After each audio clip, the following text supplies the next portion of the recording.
নমস্কার বন্ধুরা, আজ আমি হাজির হয়েছি আবার একটা রেসিপির সাথে। আজ আমি আপনাদের সাথে শেয়ার করব ভেন্ডির একটা খুবই সহজ রেসিপি। হাতে মাত্র 8 থেকে 10 মিনিট টাইম থাকলে এই রেসিপিটা খুব সহজেই বানিয়ে নেওয়া যায়।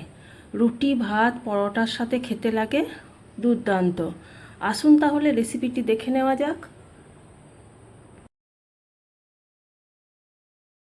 আমি 250 গ্রাম মতো ভেন্ডি নিয়েছি। ভেন্ডিটা প্রথমে জলে খুব ভালোভাবে ধুয়ে নিয়েছি, তারপর জলটা শুকিয়ে নিয়েছি, তারপর এভাবে দু টুকরো করে নিচ্ছি। আর ছোট সাইজেরগুলো আমি গোটা রাখছি, এভাবে আমি কাট লাগিয়ে নিচ্ছি। সমস্ত ভেন্ডিগুলোই আমি এভাবেই কেটে নেব।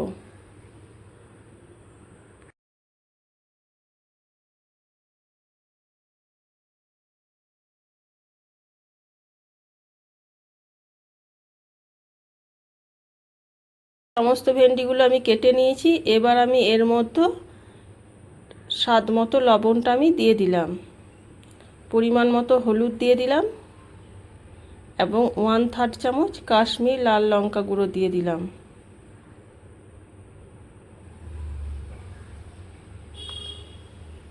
একটা মিডিয়াম সাইজের পেঁয়াজ লম্বা করে কেটে রেখেছিলাম, এটা দিয়ে দিলাম।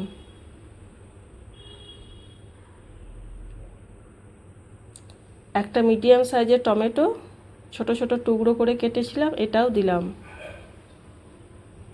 1/2 চামচ আদা ও রসুনের পেস্ট দিলাম। এর মধ্যে আমি একটা কাঁচা লঙ্কা বেটে দিয়েছি আর 1 চামচ সরিষার পেস্ট দিলাম। যে যেমন ঝাল খান ঝালের পরিমাণটা বাড়িয়ে নিতে পারেন।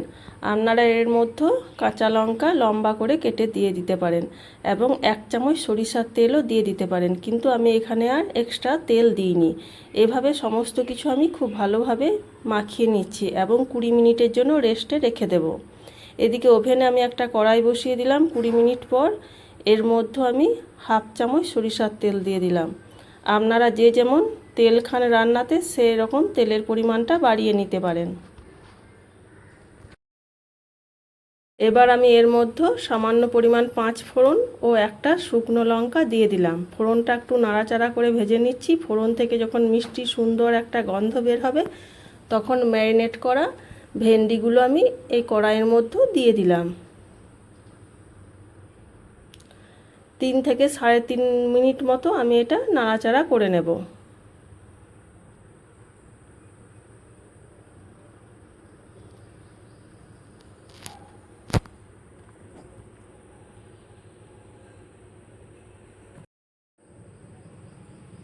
3 মিনিট মতো নাড়াচাড়া করার পর ভেন্ডিটা অনেকটাই ভাজা ভাজা হয়ে গেছে এবং অনেকটাই নরম হয়ে গেছে।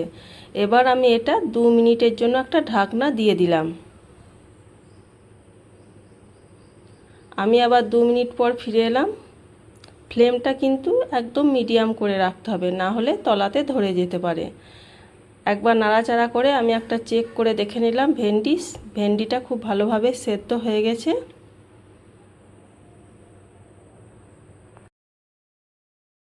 আরও আমি এটা 1 থেকে 1.5 মিনিট মতো নাড়াচাড়া করে আরও একটু ভাজা ভাজা করে নিচ্ছি।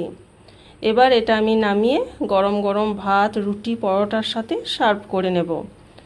আপনারা নামাবার আগে এর মধ্যে 1 চামচ সরিষার তেল ও সামান্য পরিমাণ মিষ্টি দিতে পারেন, কিন্তু আমি এটা স্কিপ করেছি। বন্ধুরা, আজ আমার এই খুব সহজ এবং দুর্দান্ত স্বাদের ভেন্ডি রেসিপিটা আপনাদের কেমন লেগেছে অবশ্যই কমেন্ট করে জানাবেন, এবং যদি এভাবে না বানিয়ে থাকেন অবশ্যই একবার বাড়িতে বানিয়ে দেখবেন এবং কেমন হয়েছিল আমাকে কমেন্ট করে জানাবেন। আমার রান্নার রেসিপিগুলো যদি আপনাদের ভালো লেগে থাকে তাহলে অবশ্যই লাইক, কমেন্ট এবং প্রিয়জনদের সাথে শেয়ার করার অনুরোধ থাকলো। নিত্য নতুন রেসিপি পাওয়ার জন্য প্লিজ চ্যানেলটা সাবস্ক্রাইব করে আমার পাশে থাকার অনুরোধ জানাচ্ছি। তাহলে আবার দেখা হবে নতুন কোনো ভিডিওর সাথে।